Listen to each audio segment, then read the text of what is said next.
Saludos fanáticos del deporte de la malla alta, este que te habla es Luis Negrón y hoy estamos en vivo con Javier Gaspar, una leyenda del voleibol puertorriqueño, gran jugador del seleccionado patrio, jugaste con los Estados Unidos, has sido entrenador de la selección de Puerto Rico, has estado en el inicio, en el recambio del voleibol en Puerto Rico en esta década, que bueno, yo creo que has estado en el inicio de muchas cosas, así que Javier, saludos, ¿cómo te encuentras? Saludos Luis, siempre un privilegio el compartir contigo y gracias por esta oportunidad de compartir en este programa y con los compañeros fanáticos del voleibol.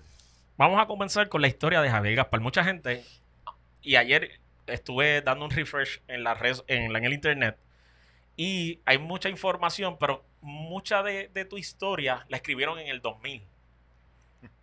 Y me corrígeme, creo que te exaltaron al Salón de la Fama Deportivo de Río Pedrenses en el 2000. Fue uno de los escritos que leí. Y decía, este dato yo no lo sabía. Y decía muchas cosas sobre tu papá, tu carrera, un jugador de baloncesto, hacías otros deportes, atletismo.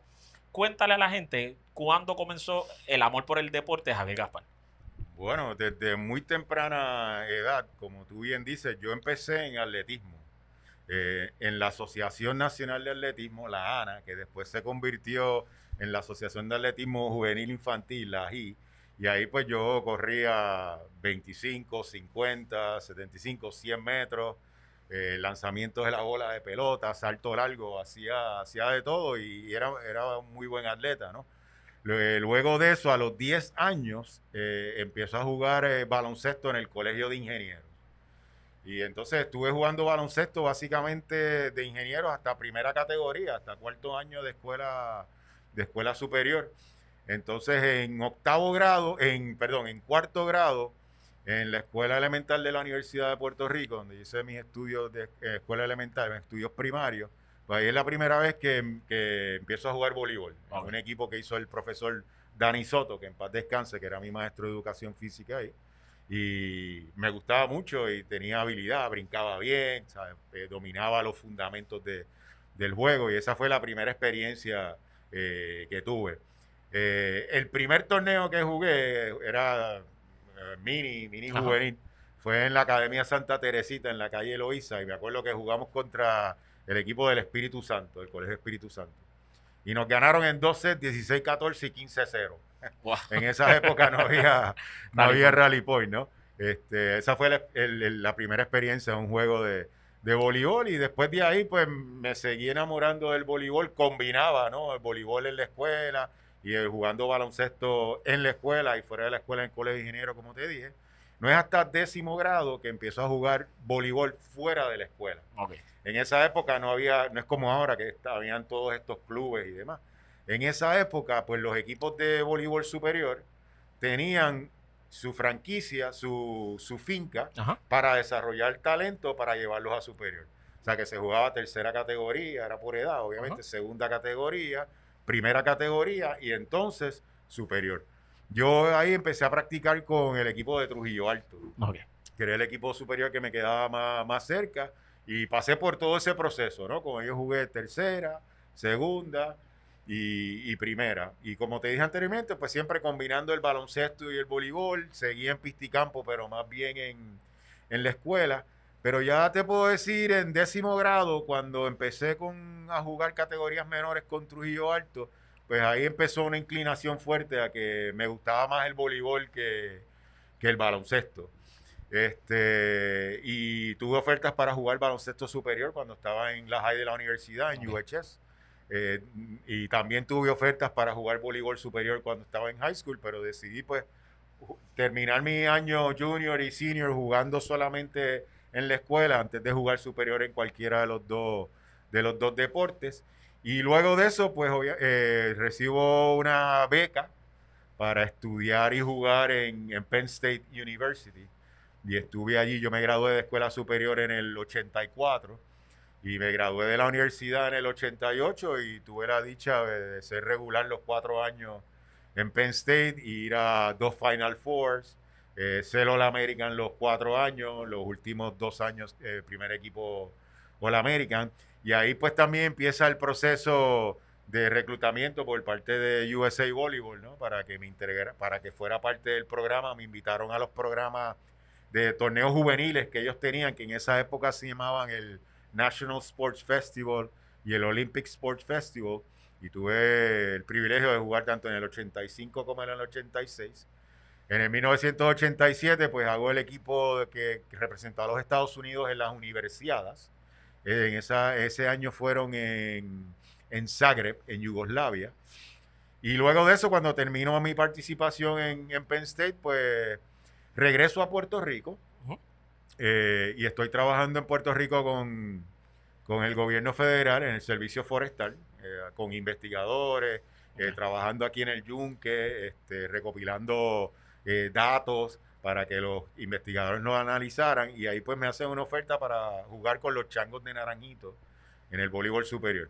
En esa época pues no había esto del sorteo, Sí, ni nada de eso. eran Y acuerdos. era gente libre, ¿no? Ok. Entiendo que era gente libre, que no habían la cuestión está que hay hoy en día con lo de las reservas Ajá. y demás. Así que Naranjito me hizo un acercamiento. Recuerdo también que San Sebastián, Pepino me hizo un acercamiento, y Moca. Ok. Pues yo decidí jugar, firmar, porque al final no terminé jugando, con los Changos de Naranjito. En ese equipo estaba Edwin Fernández, estaba Rigoberto Guillotti, estaba Vioneta Padilla, estaba Willy de Jesús, estaba Joey Rivera, que en paz descanse. Ese año iba a ser el primer año fue el primer año de Papolito López en la liga. O sea que él entonces se va al equipo de Corozal. Ajá. Así que se dieron una serie de circunstancias ahí que cuando yo firmo mi contrato que se entrega a la federación, ya en la federación en ese momento, que el presidente era el licenciado Lulo Mendoza, sabía del interés que tenía USA Volleyball en que yo entrara al programa de los Estados Unidos. Entonces él básicamente me dijo que si yo jugaba superior con Naranjito, él me iba a hacer reserva de Puerto De Puerto Rico Rico, para ajá. efectos de competencia Internacional. internacionales. Ok. Entonces, al él decirme eso, pues mira, yo me quiero dar la oportunidad de, por lo menos tener la oportunidad de ir a los tryouts de, que en ese momento era el mejor equipo del mundo, ¿no? Sí mismo. Entonces, pues tomé la decisión de retirar el contrato que había firmado con los Changos de Naranjito. La gerencia de Naranjito se portó espectacular conmigo. Abraham Ramírez, Raful Rodríguez, que estaba ahí, Abraham Rivera, perdón, y Raful Rodríguez, que eran los que estaban manejando la franquicia en ese momento. Un trato espectacular, siempre agradecido. Y nada, se elimina ese contrato, y como a las 2 semanas me llega la carta de USA Volleyball invitándome a los tryouts a Estados Unidos. Yo estuve leyendo, obviamente, lo primero que leí primero fue que eras atacante cuando estabas en UHS y estabas en esa categoría juvenil. Esa transición de colocador, ¿quién la hizo? ¿Cómo fue que descubrieron que, ok, brinca, según leí en los escritos, que saltabas por encima de los 6 pies, o sea, cuando eras joven? O sea, fueron 6 puntos algo que brincaste, y decía, o sea, saltaba. ¿Cuándo fue que dijiste o alguien descubrió que salta muy bien, puede atacar, pero vamos a hacer ese switch a colocador? Ok. Primero que en esa época, estamos hablando finales de los 70, principios de los 80, pues no había la especialización que vemos ahora. Ok. No había el libero, o sea, todo el mundo tenía que recibir el servicio, estar preparado para recibir el servicio. Todo el mundo tenía que saber poner un balón alto, 2 pies en el medio. En esa época no se usaba mucho el primer tiempo, ni el ataque zaguero. O sea que desde ese punto de vista era como que jugadores más completos que los que hay ahora. Sí. Porque dominábamos todas las destrezas Era compulsoria del voleibol. Sí, y entonces cuando entro a UHS era interesante porque los años nones, séptimo, noveno y 11, yo jugaba a medio, y cuando estaba atrás, pasaba. Okay. Los años pares, octavo, décimo y grado 12, al frente jugaba medio, y cuando estaba atrás acomodaba. Okay. Entonces, pues ya desde temprana edad, de los 12, 13 años, pues por lo menos tenía alguna noción, ¿no? No era acomodador, pero era tirabola. Sí. Y tenía buenas manos y demás. Pero mi rol principal en esos años en UHS era atacante, ¿no? Brincaba muy bien, y pues tenía la facilidad, podía dominar en la malla tanto con los ataques como el bloqueo. Ya en 10º grado, nuevamente, cuando empiezo con esto de lo de las categorías menores en Trujillo Alto, pues ahí tú te empiezas a unir con el mejor talento del área metropolitana, ¿no? Jugadores de San Ignacio, jugadores de Marista, de San José, de la Merced, del Pilar, de Providencia. Y entonces ahí pues tú tienes atacantes que son más grandes que tú, gente que brinca igual o más que tú. Y al yo tener la habilidad de que tenía buenas manos, pues ahí empezamos esa transición hacia colocar. Mi dirigente en esa época era Carlos Arroyo, y él fue el primero que me dijo, mira, tú debes de considerar, tú eres tremendo atacante, pero también seguir trabajando en lo de la colocación. Y eso seguía haciendo, en particular en las categorías menores. Luego, el verano antes de irme a Penn State, me invitan a la preselección nacional de Puerto Rico, la juvenil, que teníamos un Norseca en Nicaragua. Y ya ahí para ese torneo, básicamente mi función era como acomodador. Okay. Y eso me ayudó muchísimo porque cuando llego a Penn State, ya tenía ese verano y ese último año trabajando básicamente como acomodador. Y cuando llego allá, aunque en esa época se corría un 6-2, que cuando estaba adelante tenía la oportunidad de atacar, pero ya, pues, jugadores mucho más altos y demás. Entonces en la pretemporada, cuando llegaba al frente, me sacaban. Entonces me estaban limitando un poco el tiempo de juego. El otro colocador era excelente, un acomodador de 6-6, que atacaba muy bien también. Desafortunadamente, él no aprueba sus créditos para ser elegible para jugar en la temporada. Y ahí, pues, el coach decide correr un 5-1. Y el resto es historia. O sea, nos fue muy bien ese primer año y yo seguí corriendo ese equipo de Penn State 5-1 los 4 años que estuve allí. Pero la transición fue esa, no era muy difícil, porque ya yo pues venía trabajando en eso, tenía la habilidad, es simplemente a aceptar el reto, ¿no? Porque tú sabes que aquí se le da más valor, por decirlo así, en esa época en particular, al atacante que al acomodador, ¿no? Y hemos visto cómo eso ha ido cambiando en función de tiempo. Cuando llega esa carta, básicamente te convocan para que vayas a lo que es los tryouts, lo que llamamos los tryouts, esa pretemporada de lo que es el voleibol internacional con el equipo de Estados Unidos. Obviamente era algo que ya tú sabías que podía pasar, ya tú habías estado en ese nivel, porque aparte de que habías representado a los Estados Unidos en la universidad, cuando fueron a Yugoslavia, pues sabías, o sea, estabas consciente del nivel que tenías por los premios obtenidos. Y no menospreciando a nadie, ahora los premios no necesariamente muestran que eres el mejor atleta, sino muestran que tuviste una buena temporada, pero para ese tiempo tú te lo tenías que ganar. Era mucho más luchado que ahora por lo complejo del deporte del voleibol para esos tiempos, porque tenías que ser mucho más habilidoso, había mucho más gente apasionada que eran los que votaban. Llegaste por primera vez allí. ¿Cuáles fueron tus impresiones? Bueno, estaba extremadamente nervioso, ¿no? Porque tú llegas a una primera práctica y está ahí Karl Skira, que es el coach de la selección femenina ahora, Steve Timmons, tipos que ya tenían 2 medallas de oro olímpicas, habían ganado una Copa Mundial, habían ganado un campeonato mundial, y tú pues compartir la misma cancha con ellos, estás como que, wow, estar aquí con estas personas, ¿no? Y tener la oportunidad de hablar con ellos y entrenar con ellos y rápido tú ves como tu nivel de juego mejora, ¿no? Al estar con jugadores de la talla, la experiencia que tienen y que en ese momento pues tienen más nivel que tú. Así que fue una experiencia educativa excelente para mí, de identificar aún más cuáles eran mis fortalezas como jugador y las áreas de oportunidad para yo pues poder seguir desarrollándome y ser exitoso a ese nivel. De momento, como tú dices, está Kirali, que es el head coach del equipo de voleibol de los Estados Unidos femenino, pero es una leyenda hoy. Cuando lo veías en ese momento, obviamente ya tenía medallas, ¿sabías que podías estar a ese nivel? ¿O dudaste en algún momento de que, coño, soy bueno, pero estamos hablando de tipos que ya son leyendas y todavía están jugando? ¿Qué sentías? Porque sabemos que obviamente uno quiere ir a aprender, uno quiere ir a tener la experiencia, pero ¿en algún momento dudaste de tu capacidad para hacerlo? ¿O fuiste con la mentalidad de que esto lo voy a coger para aprender, si se hace Dios y si no, regreso? Sí, no, yo fui con la mentalidad de que yo podía jugar a ese nivel. Okay. Si había recibido la invitación para estar ahí es porque lo que había demostrado en los 4 años que estuve en Penn State siendo All-American los 4 años, pues decía que podía jugar con esa gente a ese nivel y los jugadores que llegaron al mismo tiempo que llegué yo, pues todos veníamos de tener carreras exitosas. Así que fue bien retante porque el nivel de competencia era bien alto, pero nunca dudé de que tuviese la capacidad atlética, física y mental para jugar a ese nivel y para jugar con esos jugadores. Cuando te aceptan, leí, corrígeme si me equivoco, que los últimos cortes fueron unos fogueos, no estoy claro. Ya habían escogido habían una tendencia para ciertos colocadores.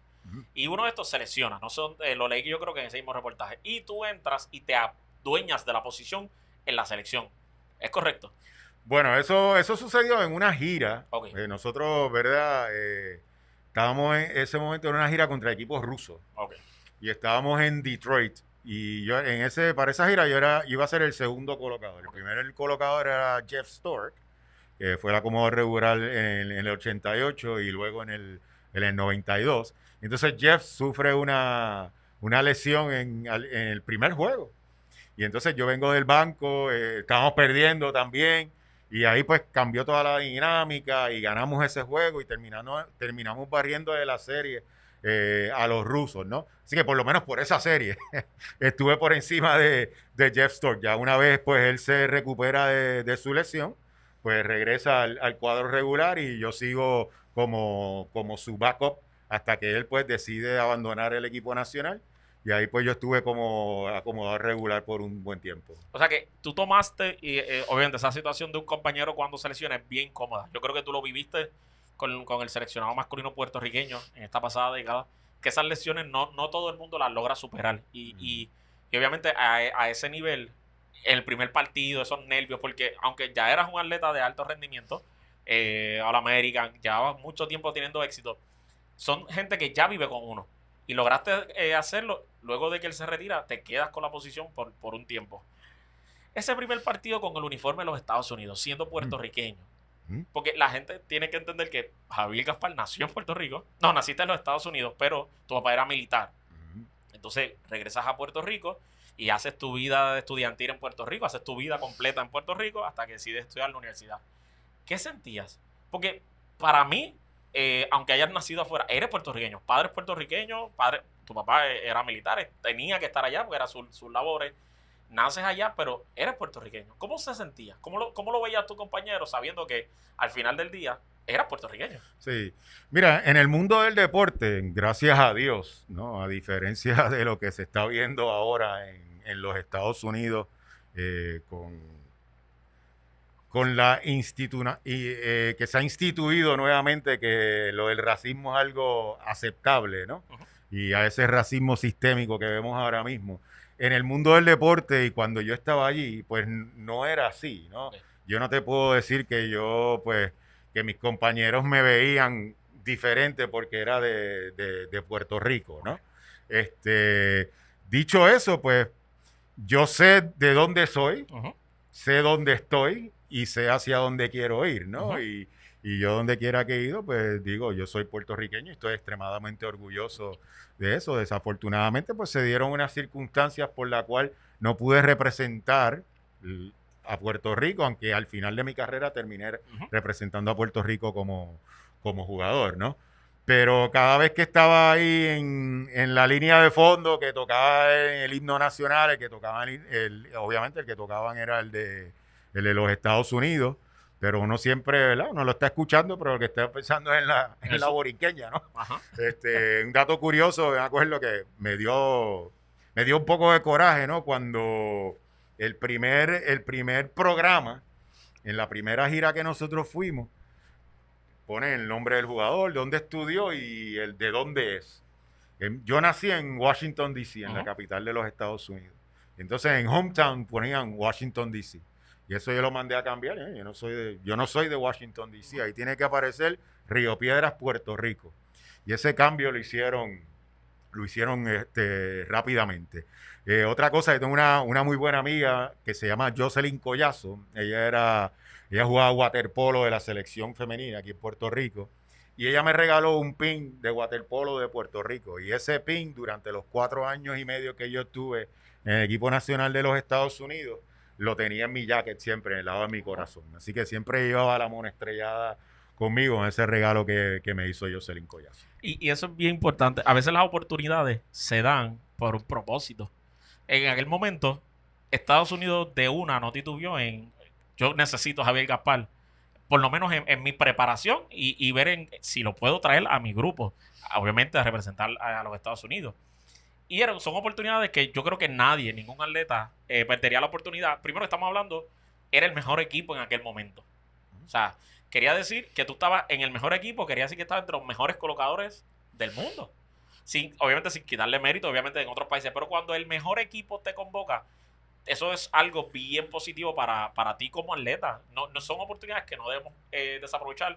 Javier no las desaprovechó, ha tenido éxito y hay muchos jugadores que el más reciente que a la gente más le ha tocado, que es en el baloncesto, Carmelo Anthony. Él ama Puerto Rico y todo, pero él tiene la oportunidad, o tuvo la oportunidad de jugar por la selección de Estados Unidos, ganar medallas olímpicas, y hay mucha gente que se lo ha criticado y hay otra gente que se lo aplaude. Son oportunidades que hay que aprovechar y Javier las aprovechó en el momento correcto. Y te digo, o sea, a diferencia de Carmelo, que a lo mejor tuvo un acercamiento de parte de la Federación de Baloncesto para que se uniera, yo nunca tuve ese acercamiento. Okay. O sea, el acercamiento que yo tengo es una vez ellos se enteran que me van a invitar a la selección de los Estados Unidos. Porque yo estuve 4 años en los Estados Unidos jugando colegial y a mí nunca me llamaron para, mira, los veranos, sabemos, yo vine 2 veranos a Puerto Rico a estudiar en la Universidad de Puerto Rico para adelantar algunas clases de mi bachillerato y estuve aquí y nunca me llamaron para entrenar con el equipo nacional o para jugar en algún torneo. Y no es hasta que dicen en Estados Unidos, mira, nos interesa este muchacho que es de Puerto Rico, ¿cuál es su estatus? Si ha representado a Puerto Rico, si no ha representado, yo en ese momento no había representado a Puerto Rico. Ahí es que la federación, y tampoco fue una invitación, fue, si juegas superior, estás obligado a jugar con nosotros.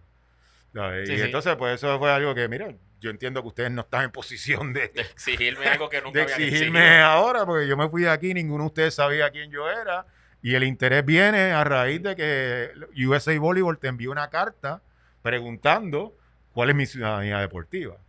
Y pues nada, para mí fue una decisión, esta pregunta me la han hecho muchas veces, y fue una decisión fácil porque no tenía que escoger entre A o B. Sí. Yo simplemente tenía una sola opción, una sola oferta. Y esa fue la que cogí, fue intentar hacer el equipo de Estados Unidos y al final pues lo hice. Obviamente cuando comienzas de colocador, hay varios visuales y hay muchas cosas que hemos visto. Creo que Samuel de Jesús en su canal de YouTube tuvo un video que lo estuve revisando también y hay fotos, hay historias. Yo veía el juego, los clips, y yo decía, es que esto es bien parecido al voleibol de hoy. Y estamos hablando que eso fue a principios de los 90. Y yo decía, Javier Gaspar transformó este juego, o sea, era bien rápido, era bien versátil. Obviamente, estos jugadores rápidos no quiere decir bajitos, no es como ahora que es rápido, la velocidad de estos jugadores saltaban bien alto y el balón siempre estaba bien ubicado, eran jugadas bien explosivas. Como digo mucho cuando Ángel Pérez coloca, había magia en el juego. ¿Tú lo sentías igual con la fanaticada? Porque obviamente la fanaticada puertorriqueña, cuando es sobre sus selecciones, pues se desbordan un poquito más que incluso que el voleibol profesional en Puerto Rico. Pero cuando es la selección de Estados Unidos, son bien eufóricos también. Hay fanaticada que es fiel. Yo veo que a veces van a coliseos pequeños. Has tenido la oportunidad de ir y yo digo, ¿cuántos coliseos para los mejores 4 equipos de nuestra región? Y a veces digo, es pequeño, sí pequeño, pero está lleno. ¿Cómo lo sentías tú para ese tiempo, cuando tienes mucho más tiempo de juego? ¿Cómo era ese feedback de la fanaticada, de la gente, lejos de lo que era el equipo? Sí, bueno, en los Estados Unidos, en esa época nosotros vivíamos y entrenábamos en San Diego, en California, ¿no? Y allí por lo menos cuando jugábamos en California los juegos se llenaban mucho y teníamos mucho apoyo. Nosotros, como te dije anteriormente, hacíamos muchas giras en diferentes ciudades de los Estados Unidos y algo que es muy bueno que tiene USA Volleyball es el mercadeo que hace de sus productos, los equipos nacionales. Pues nosotros poder ir, ¿qué te puedo decir? A un Madison Square Garden y jugar allí contra el equipo de Japón y tener 10.000 fanáticos para un juego de voleibol, pues o sea, es impresionante, ¿no? Y eso pues tiene mucho que ver con el mercadeo y la visión que tiene la Federación de Voleibol de los Estados Unidos, USA Volleyball, y eso hace una gran diferencia, ¿no? Que nosotros nos sentíamos que podíamos estar a millas de nuestra cancha local, pues nosotros estábamos en California en ese momento, y sentirnos que estábamos jugando en casa, sentir ese calor del público y el mercadeo que hacían y las entrevistas que hacían con los jugadores para que el público de esa ciudad en particular donde estábamos se identificara con el grupo y viniera a apoyarlo fue clave en el apoyo que recibimos y en nosotros sentirnos a gusto jugando en cualquiera de estas canchas, en cualquiera de estos coliseos que íbamos a lo largo y ancho de los Estados Unidos. ¿Cuántas medallas consigues con el equipo nacional? Nosotros ganamos bronce en el 91 en la Copa Mundial en Japón. Ganamos bronce en Norseca, aquí en Puerto Rico, el primer torneo que yo vine con la selección. Ganamos plata en otro Norseca en Canadá, que con eso clasificamos a un mundial. Dato curioso, con la medalla de bronce de la Copa Mundial del 91, nosotros en esa época eran 8 equipos, jugaba 7 juegos y el mejor récord era el que ganaba la medalla de oro, ¿no? Okay. Nosotros llegamos al último juego que fue con Cuba con 6-1, 6-0. Okay. Si ganábamos ese juego, le ganábamos a Cuba, quedábamos campeones del mundo, de la Copa Mundial, ¿no? Entonces Cuba tenía 5-1 y Rusia ya había terminado el torneo con 6-1. Nosotros terminamos perdiendo con Cuba y por goal average, a pesar de que los tres terminamos con la misma marca, pues Rusia quedó primero, Cuba segundo y nosotros tercero. Así que estuvimos ahí a ley de un juego de ser campeones mundiales por puntos. Sí, sí, porque nosotros perdimos con Cuba, Cuba perdió con Rusia y nosotros le ganamos a Rusia. Así que eso fue un torneo bien, bien bueno. Entiendo que es el mejor logro, ¿verdad?, que tuvimos con la selección. Ganamos la Copa de Estados Unidos varias veces, ganamos la Copa de España, terminamos un año tercer lugar en la Liga Mundial. Yo tuve el privilegio de jugar en las primeras 4 ligas mundiales que hubo, y ver cómo el equipo fue de menos a más. Sabes que aquí pues ha habido mucha crítica cuando los equipos empezaron, sobre todo con los varones, cuando empezaron en la Liga Mundial, que no ganaron un juego, ¿no? Que nos tocó jugar con Brasil, nos tocó jugar con Estados Unidos y nos tocó jugar con Polonia. Estamos hablando ahí 3 de los quizás los mejores 5 equipos del mundo, ¿no? Pero para el fanático puertorriqueño, para que sepa, Puerto Rico fue 0-12. Estados Unidos, ese primer año que yo jugué, fuimos 1-11. O sea, es un torneo duro. No es fácil. Es un torneo duro y los equipos nuevos, en ese caso, a pesar de que nosotros teníamos el nombre, estábamos en un proceso de recambio, ganamos un solo partido, perdimos 11. El segundo torneo, pues ya estábamos jugando para 500 en la segunda Liga Mundial. En la tercera Liga Mundial ya teníamos un resultado positivo, jugando por encima de 500. Y en la cuarta Liga Mundial que me tocó jugar, pues el equipo quedó tercer lugar en la Liga Mundial. Pero hay una confianza en el proceso y hay una paciencia para obtener los resultados. Fácilmente USA Volleyball puede decir, pues vamos a votar al coach después de esa primera temporada, vamos a sacar a todos los jugadores, vamos a llamar a los que habían ganado oro en el 88. No, pero mira, no, nosotros, este es el plan, sabemos que esto va a pasar temprano en el ciclo olímpico, pero estamos apostando que este grupo de jugadores jóvenes van a mejorar. Y yo creo que ese tipo de visión que tiene USA Volleyball y la mayoría de los programas exitosos en el mundo la tienen, nosotros la deberíamos optar aquí en Puerto Rico. Sí, sin duda alguna. Yo creo que, y ha sido exitoso, y eso lo vemos en los equipos, y la gente habla mucho sobre el programa de Brasil, y a veces solamente con vestir el uniforme la gente lo pone en un pedestal a muchos jugadores en general de cualquier posición.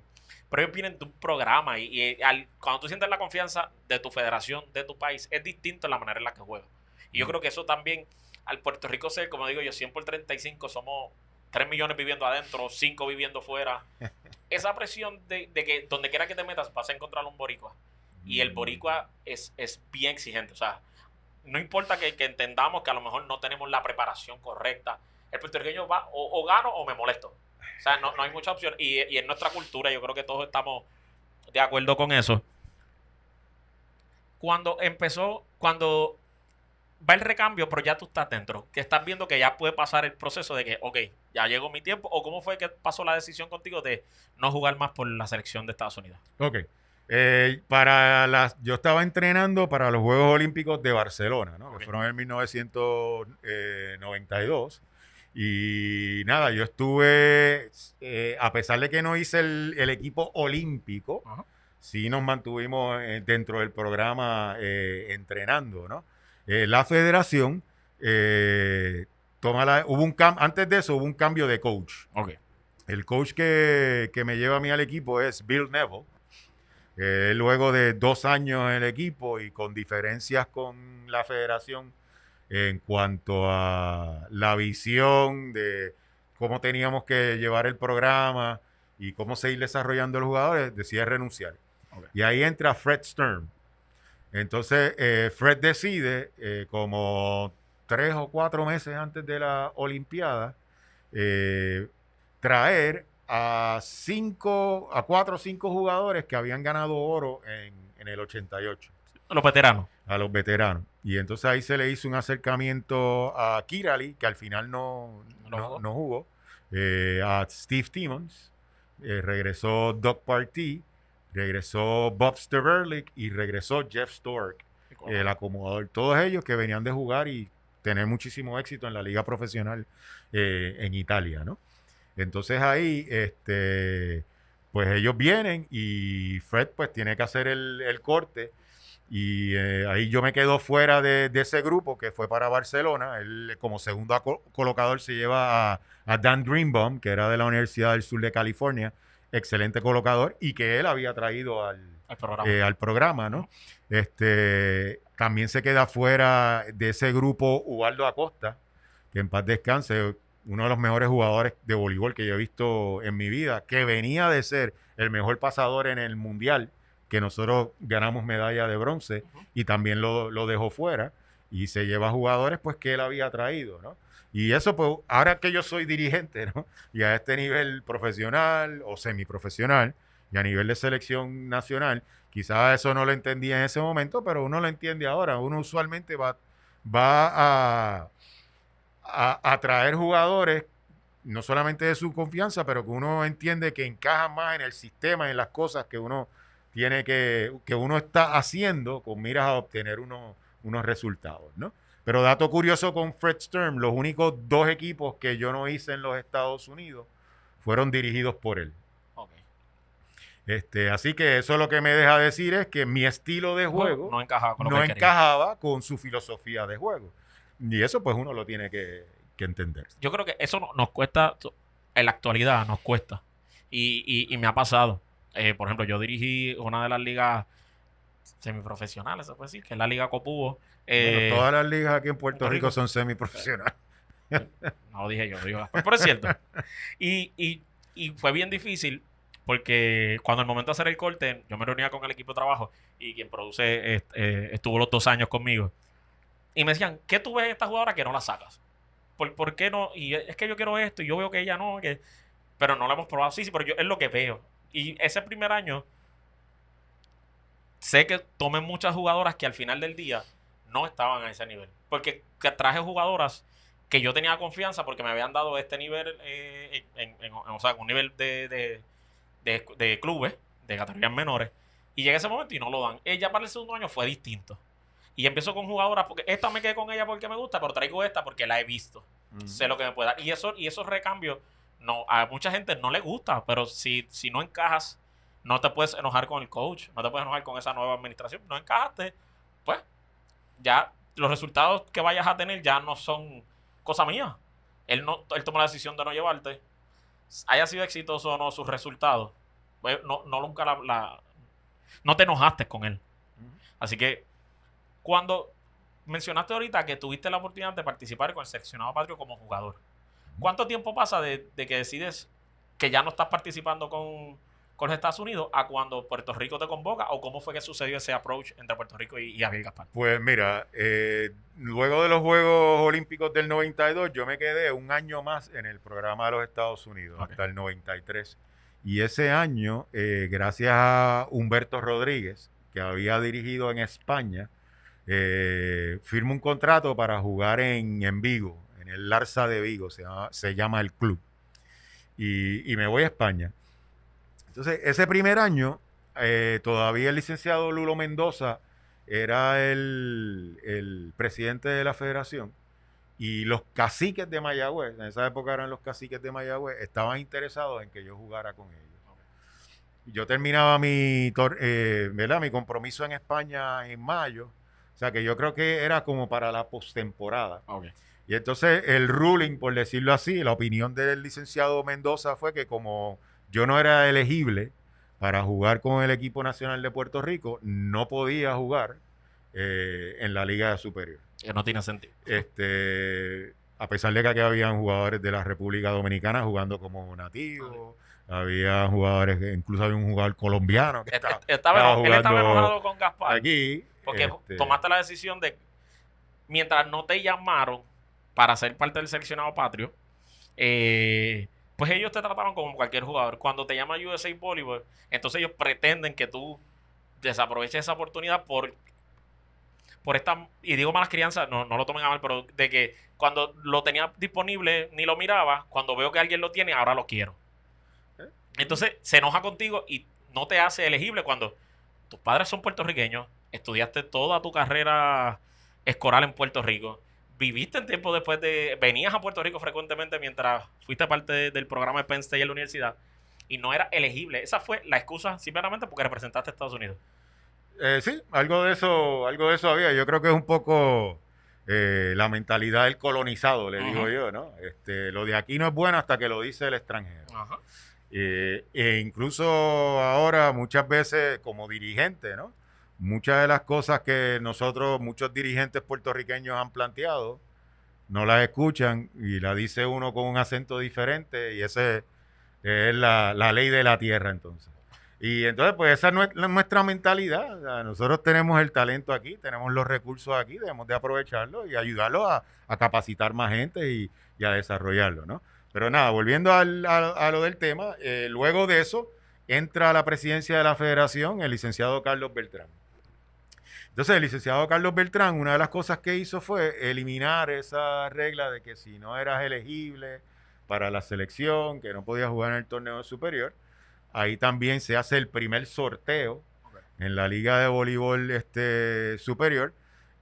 Yo lo único que hice fue cambiar mi ciudadanía deportiva, escribiendo una carta a USA Volleyball diciendo que renunciaba a la ciudadanía deportiva estadounidense.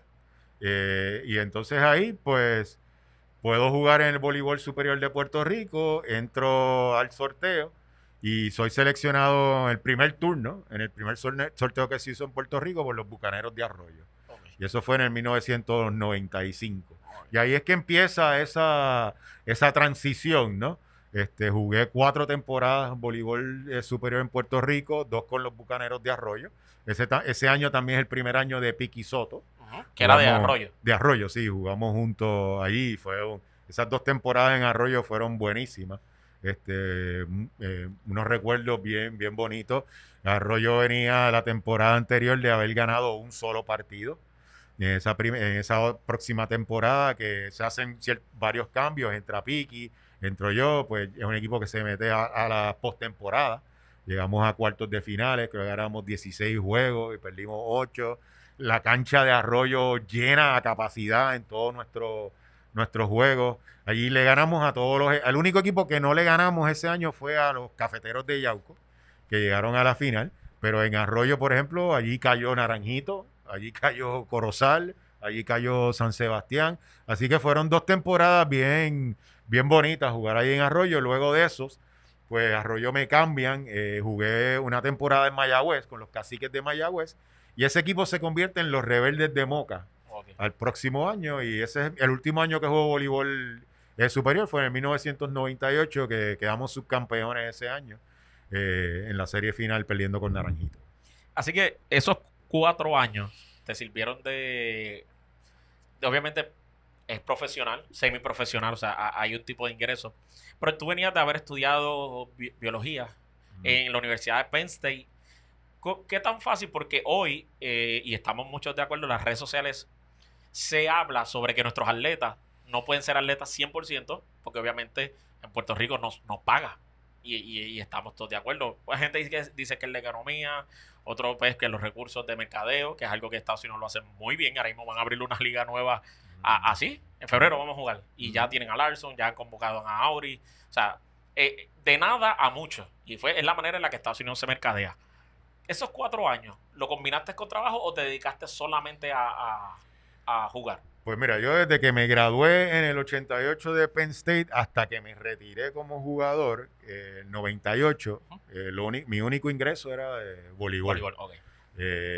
Lo que pasa es que los años, excepto el primer año que jugué en España, que no pude jugar en Puerto Rico, los otros 4 años que jugué en España, cuando terminaba la liga en España, aquí en Puerto Rico se jugaba en el verano en esa época, pues venía a Puerto Rico y jugaba. Entonces, pues complementaba mi ingreso con lo que ganaba en Puerto Rico más lo que ganaba en España. Okay. Así que no tenía que trabajar. Tuve la oportunidad de vivir el deporte durante 10 años. Y eso es muy interesante porque uno se dedica y eso se ve. Los resultados se ven en nuestros atletas cuando tienen mucho más tiempo para dedicarse y lo toman en serio. Porque esto es aparte de que te gusta el deporte, es que tienes que ser disciplinado. Y esos 10 años pues muestran esa capacidad. Luego que terminas de jugar ese 4º año que te retiras como jugador, ¿cuál es el próximo paso? Pues mira, yo me retiro. Yo había decidido no regresar a jugar a España. Me iba a quedar aquí en Puerto Rico. De hecho, había conseguido un trabajo en lo que hago hoy en día. Yo soy propagandista médico y iba a empezar con mi trabajo, ¿no? Así que ese primer año no hice absolutamente nada relacionado al voleibol, simplemente estaba enfocado en mi trabajo. Y al próximo año, pues comienzo a dirigir en la LAI, a los gallitos de la Universidad de Puerto Rico. Y estuve dirigiendo en la UPI 4 años, ese primer año solamente en la UPI, y los próximos 3 años, pues además de dirigir en la UPI, dirigía en el voleibol superior. Ahí empecé mi carrera que ya va aproximadamente 20 años dirigiendo en el voleibol superior. Ese primer equipo, cuando te toca dirigir, eras joven todavía. ¿Qué fue femenino o fue masculino? En superior, mi primera experiencia fue masculino con los Plataneros de Corozal. ¿Cómo fue esa? Porque eso habían sido algunos compañeros tuyos. Y eso yo creo que le pasa mucho a algunos de los dirigentes que yo creo que le pasa, no estoy seguro. Es a Yamil. Porque Yamil es joven. Todavía, incluso yo tuve en entrevista a Pablo Guzmán cuando él me dice, yo jugué con Yamil. O sea, y tú dices, o sea, Pablo todavía está vigente. Para mí es uno de los mejores jugadores, entre los mejores 5 jugadores de la liga hoy en día, de los mejores jugadores de Puerto Rico hoy. Pero eso te pasó. O sea, obviamente Yamil es un coach que yo creo que implementa, o sea, se ve que implementa su respeto, a pesar de que es joven. Pero tú eres una persona bien pasiva. ¿Y cómo fue ese primer año cuando llegas a los Plataneros? Bueno, fue retante por los jugadores que tenía ese equipo, la fanaticada en Corozal, una fanaticada quizás de la más exigente en Puerto Rico, y fue un proceso de aprendizaje para mí, lo que uno hace esa transición de jugador a dirigente, ¿no? Yo creo que eso es un proceso que toma varios años. Como tú dices, yo venía de jugar el año anterior o 2 años antes con Papolito en la selección, con Monchito Hernández, que eran las figuras principales de ese equipo, y de momento pues los estoy dirigiendo a ellos, ¿no? Sí, así que era bien interesante, ¿no? Pero nosotros teníamos buena comunicación como jugadores cuando defendimos los colores de Puerto Rico, y esa buena comunicación pues también se mantuvo cuando yo empecé a dirigir. Siempre hay las diferencias, ¿no? Tú bien sabes, cuando uno está en estas líneas de trabajo, no vas a estar de acuerdo con lo que plantean tus jugadores todo el tiempo, ni tus jugadores van a estar de acuerdo contigo en lo que tú planteas, ¿verdad? En cómo se debe entrenar, cómo se debe de jugar, qué tipo de sistema vamos a utilizar. Pero yo he sido afortunado, ¿no? Que la manera en que, pues a mí me gusta entrenar y la manera en que me gusta que mis equipos jueguen al boli ha sido una que ha sido aceptada, pues te puedo decir, por la mayoría de los jugadores que yo he tenido la oportunidad de dirigir. Algo que salté, y quiero regresar atrás un poquito, Mm. es sobre la selección, cuando participaste con la selección de Puerto Rico. ¿Qué torneo tuviste la oportunidad de participar en esos últimos 3, 4 años de tu carrera, cuando ya puedes representar a Puerto Rico y te pones ese primer uniforme con la bandera? Sí, la primera vez que me puse el uniforme fue en una serie, un amistoso con Brasil, Okay. que vino aquí a Puerto Rico. Y jugamos 2 juegos con ellos en el Coliseo Roberto Clemente, ¿no? Eso fue una experiencia inolvidable. Luego de eso, así, torneo oficial, pues tuve la oportunidad de jugar en los Juegos Centroamericanos y del Caribe en Maracaibo, en el 1998. Y ahí, pues, nosotros al final perdimos la medalla de bronce con Venezuela en 5 sets, se quedamos en cuarto lugar. Y esa fue la última vez que me puse un uniforme a nivel profesional y fue el de la selección de Puerto Rico. O sea que no tuviste la oportunidad de tener una medalla como las tienes con las de Estados Unidos. No, Una que representara a Puerto Rico. sí, porque fue un 2 solo años. torneo Ajá. en realidad de medalla, fue un solo torneo el que tuve la oportunidad de jugar, porque luego de ese torneo es que tengo la controversia, no, tuve una controversia con la federación en cuanto a lo de los contratos y el incumplimiento del contrato Que que raro, eso tuve no se durante ve. los 4 años que jugué en Puerto Rico. Y ahí pues yo decido retirarme como jugador y dedicarme a lo que llevo haciendo los últimos 22 años, trabajando en la industria farmacéutica. Luego, ok, pasa todo este tiempo, comienzas con los gallitos de la Universidad de Puerto Rico, recinto de Río Piedra. Vas con los plataneros de Corozal, ese segundo año en la LAI, pero primer año como dirigente en el nivel semiprofesional en Puerto Rico. ¿Qué sigue? Ya sentías como que, ok, ya estoy cómodo, tengo mi trabajo, estoy dirigiendo, o tenías hambre de más. ¿Aspirabas a llegar en algún momento a lo que 15 años después llegaste? Como ser parte del programa nacional como dirigente, o estabas cómodo en donde estabas y Sí. te tomó de sorpresa cuando te nombraron para el seleccionado? Bueno, en ese momento en mi carrera como coach, Ajá. el enfoque principal era ayudar a la mayor cantidad posible de jugadores a su desarrollo, ¿no? Que sean mejores jugadores, mejores personas, mejores estudiantes a nivel de colegial de la LAI, ¿no? Después cuando empiezo en superior, obviamente, pues uno quiere ganar un campeonato, ¿no? Y que el trabajo que uno haga y el desarrollo que uno tenga de los diferentes programas que uno pueda trabajar, pues se vea esos resultados.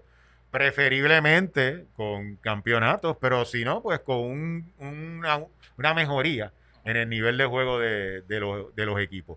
Lo de la selección, fíjate, al principio de mi carrera eso nunca me pasó por la mente. Yo siempre he pensado, ¿no? Que esa posición debe ser algo para una persona que pueda estar a tiempo completo. Uh-huh. Que desafortunadamente y por las razones que nosotros conocemos no lo es. Así que a principio de mi carrera nunca me vi en esa posición. No es hasta que estoy con los Mets de Guaynabo que Joseph Albino, que era el coapoderado junto con José Pérez, me acuerdo después de una práctica y demás, empezaron como que en forma de vacilón, pero en serio, no, nosotros te estamos apoyando a ti y hablando con la federación para que te nombren a ti dirigente del equipo nacional masculino y demás. De ahí pues como que empecé, mira, eso sería una buena experiencia para mí, algo que nunca he hecho y me gustaría tener la oportunidad, ¿no? De preparar los equipos de mi país, a ver qué podemos hacer y aportar a ese nivel también. Durante ese tiempo, porque obviamente yo creo que en esta página hemos resaltado, y a la gente que no entiende, yo trabajo con la franquicia desde el 2013 o 2014, no recuerdo muy bien, yo sé que hace mucho tiempo atrás. Yo empecé a trabajar con la franquicia, primero empecé trabajando gratis, como comentarista. Yo daba los anuncios, yo no ni comentaba.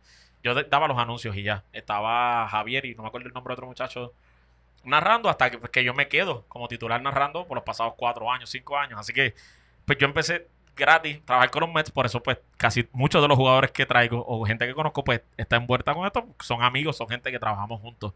Pero antes de llegar a la banda de rock, que es lo que la gente empieza, marca la historia, y obviamente hay gente que me va a caer encima, no, que el voleibol se marca desde antes y después de los changos, no.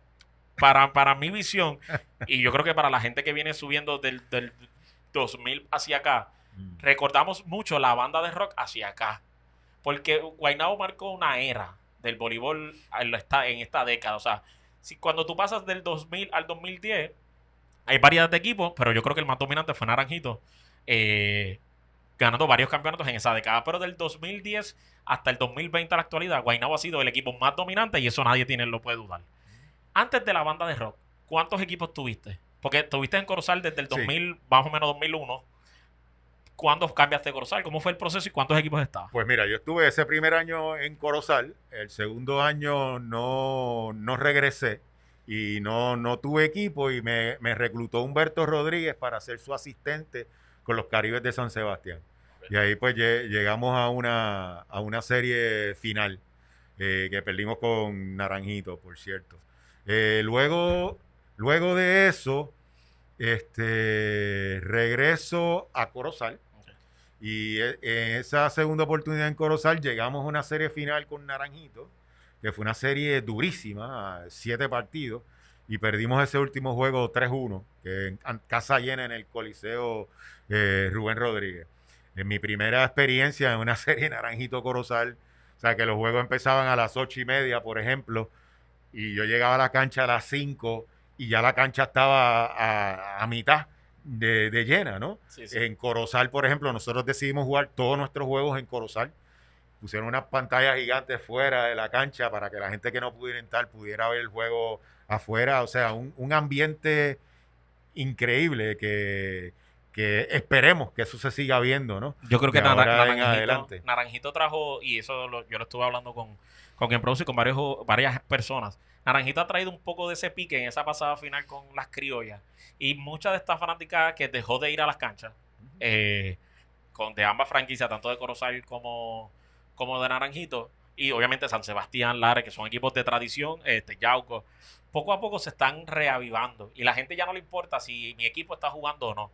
Hay que ir a ver buen voleibol y la gente se está dando el viaje. Los fanáticos de Guaynabo, muchos, sean los del combo de arriba o no, muchos amistades que tenemos fanáticos de Guaynabo, van a los juegos de Naranjito. Sí. Bajan hasta San Sebastián, van a Lares, y si ese apoyo se está moviendo bastante bien. Y esta pasada campaña con los Mets, que la gente criticaba mucho que eran campeones y no metía gente, fue la franquicia que más fanática metió en esta pasada campaña que se jugó masculino. Así que eso de reavivar es parte del trabajo y del mercadeo que deben hacer estos equipos. Pero era interesante. Yo esa final me la viví y decía, wow. Y amistades que son de Naranjito y de Corozal me dicen, esto no es nada. Comparado con hace 12 años, 10 años atrás, que Naranjito y Corozal en una final, eso era mínimo para jugarse en un estadio de fútbol. Porque el pueblo se movía alrededor de las facilidades y la gente se disfrutaba el deporte. O sea, que esa primera experiencia fue con el público cuco. Dos grandes monstruos fanáticos apoyando a sus equipos un séptimo juego. Sí, no, fue una experiencia, ha sido una experiencia inolvidable, ¿no?